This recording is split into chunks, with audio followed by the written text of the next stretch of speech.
의 음성이 불 가운데에서 바람을 듣고 생존한 자가 누구니이까? 당신은 가까이 나아가서 우리 하나님 여호와께서 하시는 말씀을 다 듣고 우리 하나님 여호와께서 당신에게 이르시는 것을 다 우리에게 전하소서.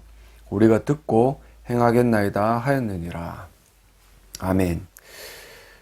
처음에 교회에 나오면, 그리고 하나님의 말씀이, 참된 하나님의 말씀이 선포되면 그 말씀 앞에 섰을 때 처음에 교회에 나왔던 사람이 느끼는 감정은 두려움일 것입니다. 물론 사람마다 아무런 감정이 없는 사람도 있을 것이고, 그리고 무언가 기쁜 소식을 접하고 기뻐하는 사람도 있겠지만, 대부분의 사람들이 그 거룩하신 하나님의 말씀을 들었을 때 처음 느끼는 감정은 두려움일 거예요. 왜 제가 이런 말씀을 드리냐면, 오늘 우리가 계속해서 살펴보았던 것처럼 하나님께서 이스라엘과 모세 앞에서 직접 십계명의 말씀을 주시고 마지막에 22절에서 그 말씀의 모든 내용들을 돌판에 새겨서 모세를 통해 이스라엘 백성들에게 주셨습니다.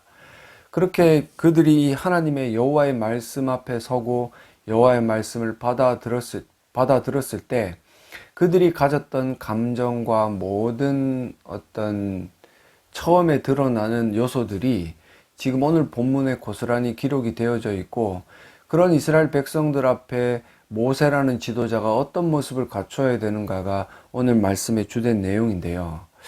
23절에 보시면 산이 불에 타며 캄캄한 가운데서 나오는 그 소리를 너희가 듣고 하나님께서 현현하셨다. 구약시대의 하나님의 현현은 여기 보면 산이 불에 타며 캄캄한 가운데, 또한 구름 가운데, 그리고 구름 기둥과 불 기둥으로 때로는 사람의 모습을 하시고 나타나셨는데, 오늘 본문에서는 산이 불에 타며 캄캄한 가운데에서 그 목소리로, 음성으로 하나님께서는 나타나셔서 이 소리를 듣고 그 너희 지파의 수령과 장로들이 이제 모세 앞에 나와왔습니다. 그래서 모세 앞에 무엇이라고 이야기를 하면, 우리 하나님 여호와께서 그의 영광과 위엄을 우리에게 보이셨다. 자기들이 직접 목도를 했거든요.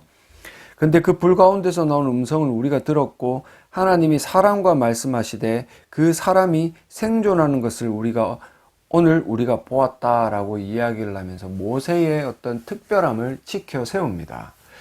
자기들이 그 하나님의 영광과 위엄 앞에 섰을 때 25절에 나오는 것처럼 죽을 두려움을 맛보았는데, 그런데 모세와 하나님께서는 모세에게 직접 말씀하시고 대화하시는 모습을 통해서 어떻게 모세는 저렇게 하나님과 대화하면서도 살아남을 수가 있을까? 우리는 그저 보았고 음성을 들었을 뿐임에도 불구하고 죽을 지경인데 과연 모세는 어떤 사람일까? 그래서 이 모세에게 무언가 하고 싶은 말이 있었는데, 여러분들이 잘 받아들이셔야 되는 게, 이런 어떤 23절과 24절의 말씀을 통해서 모세가 무엇인가 대단한 인물인 것처럼 꾸며서는 안 된다라는 거예요. 오늘 교회의 어떤 모습들을 바라보면 담임 목사의 위치가 좀 과하다. 거의 하나님과 동급처럼 여겨지고 하나님처럼 숭배하는 성도들의 모습을 바라보고 있으면 과연 이 행동이 올바른 행동일까? 목사가 물론 하나님의 말씀을 붙들고 하나님의 말씀을 회중에게 선포하는 것, 그런 어떤 직분을 감당하는 것은 굉장히 귀하고 굉장히 무언가 거룩합니다.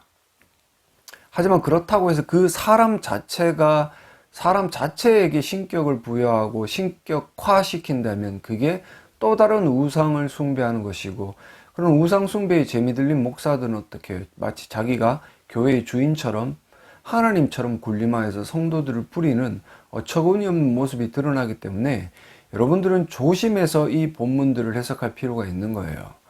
모세를 택하신 것은 하나님이고, 모세를 만나주시는 것도 하나님이고, 모세에게 음성으로 대화하신 것도 하나님이시기 때문에 하나님의 선택과 하나님의 어떤 말씀하심이 중요한 것이지, 그것들을 했다고 해서 모세를 대단한 사람처럼 받아들이면 안 된다라는 거예요.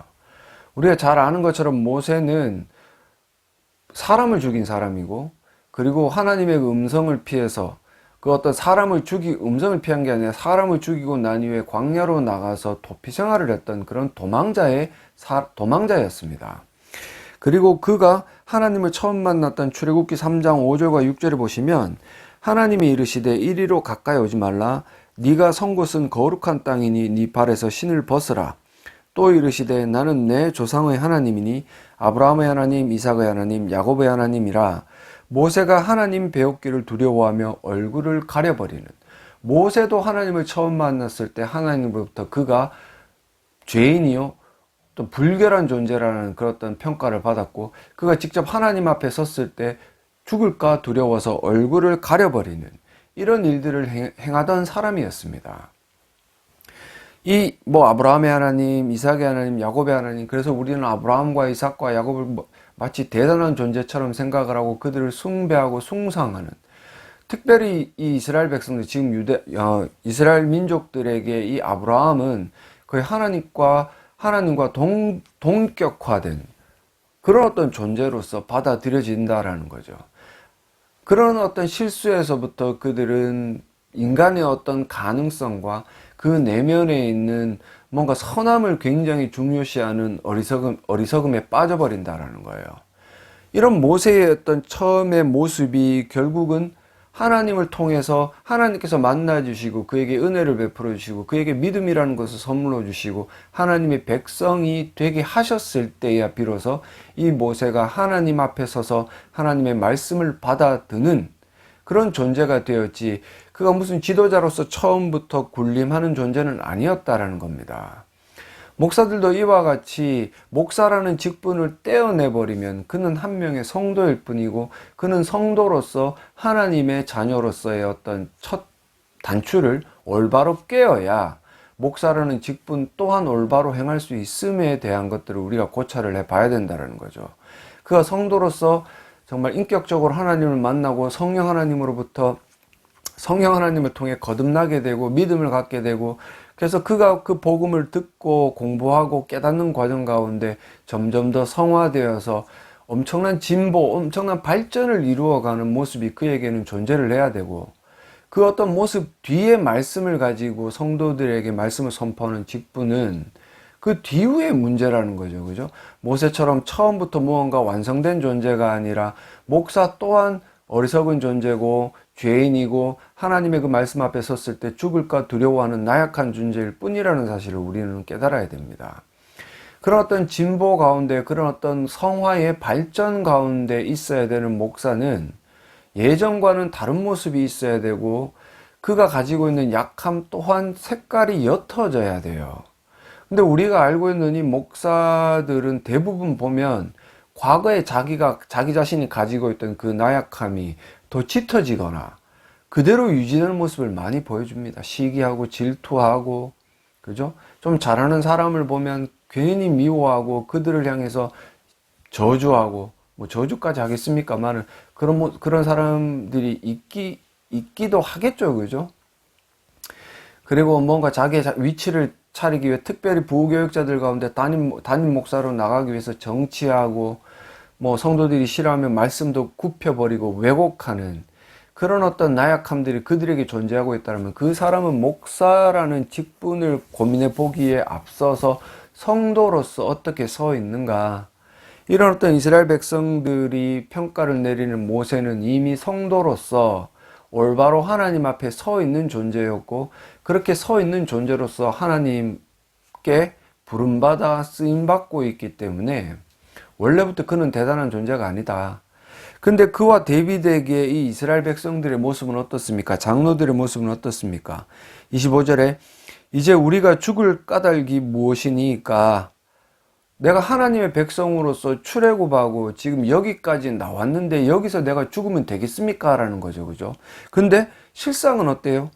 이 큰 불이 우리를 삼킬 것이요, 만일 우리가 우리 하나님 여호와의 음성을 다시 들으면 죽을 것 같다라고 이야기를 해요. 자기 스스로 이제 외형적인 조건이 뭐예요? 이스라엘 백성, 하나님의 택하신 백성이 되었다. 그래서 하나님의 인도하심으로 지금 이 자리까지 나왔는데 내가 이 음성을 듣고 보니 죽을 것 같다. 정말 이제 죽을 것 같은데 이렇게 죽을 이유가 뭐가 있느냐? 모르는 거죠, 그죠?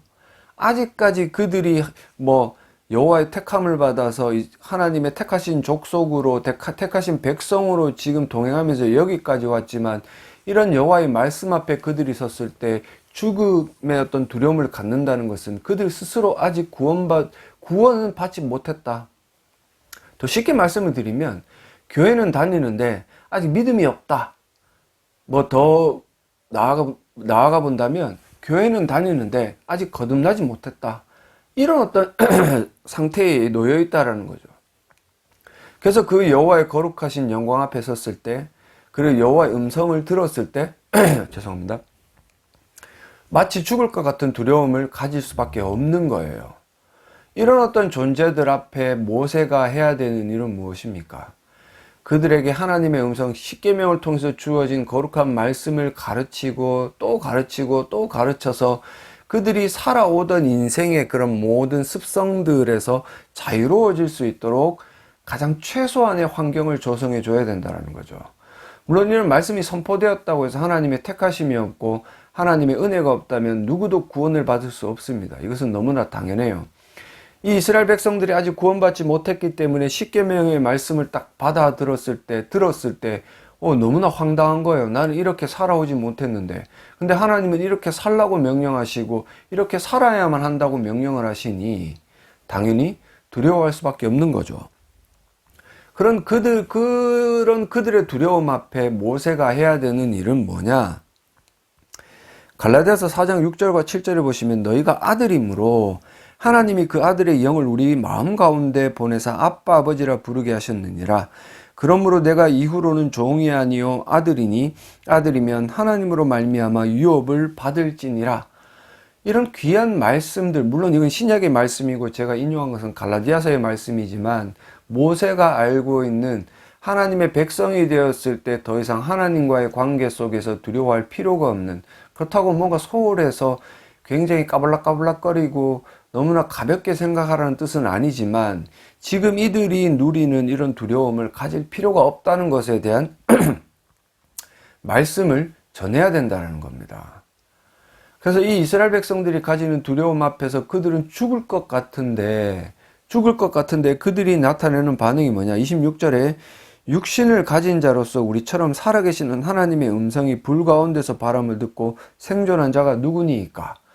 이제는 아는 거예요. 뭔가 내가 다른 존재이긴 해요. 왜 그러냐면 하나님의 거룩하신 어미하신 거룩함 앞에, 영광 앞에 섰을 때도 내가 죽지 않았다.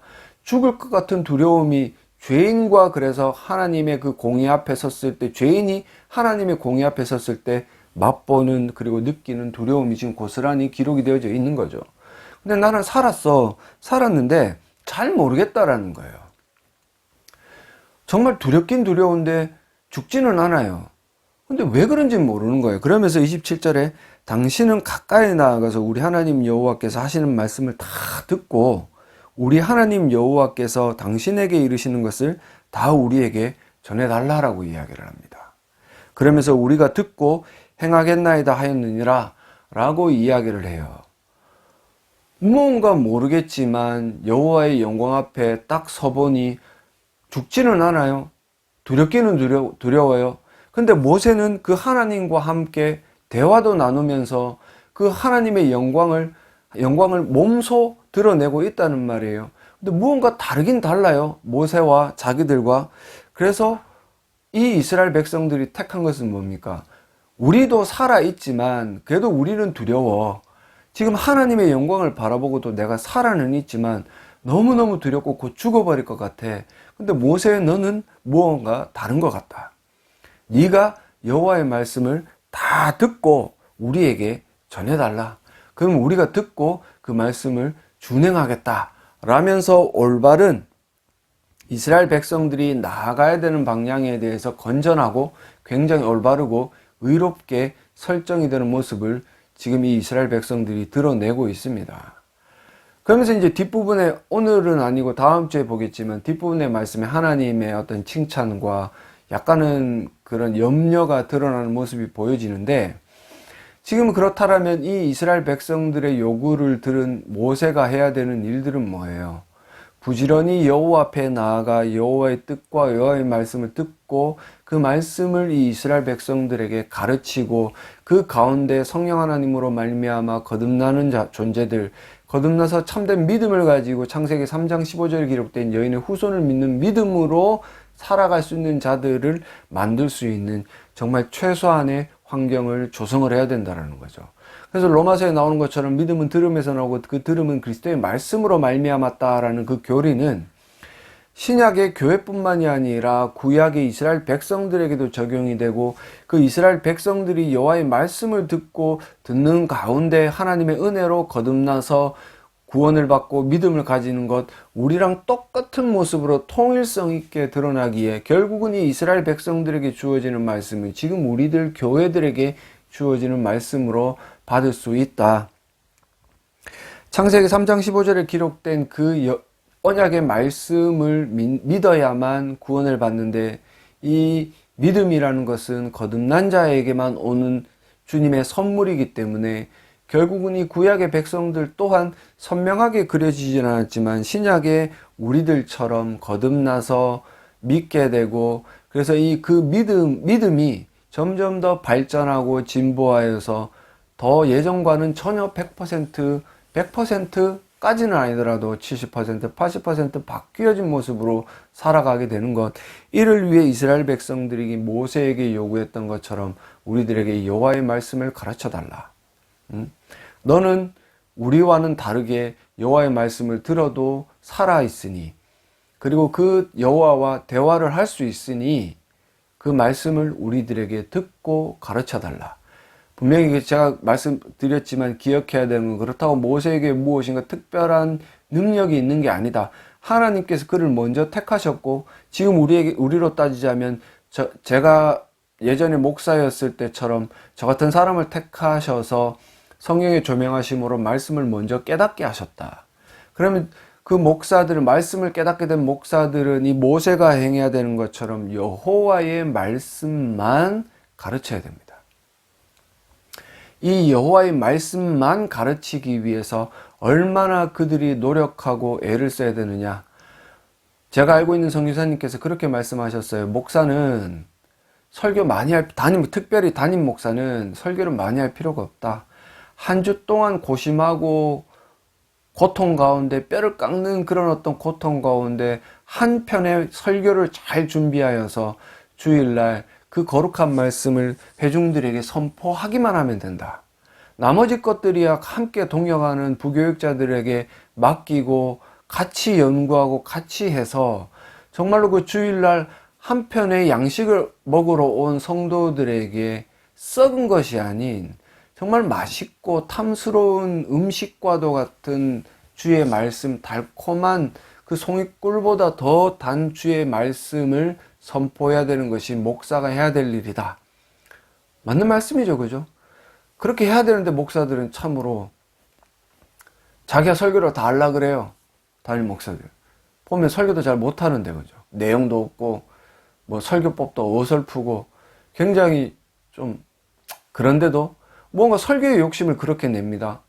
저도 부교육자로 있을 때, 부목사로 있을 때 한 주에 설교를 12편인가 13편을 해본 적이 있어요.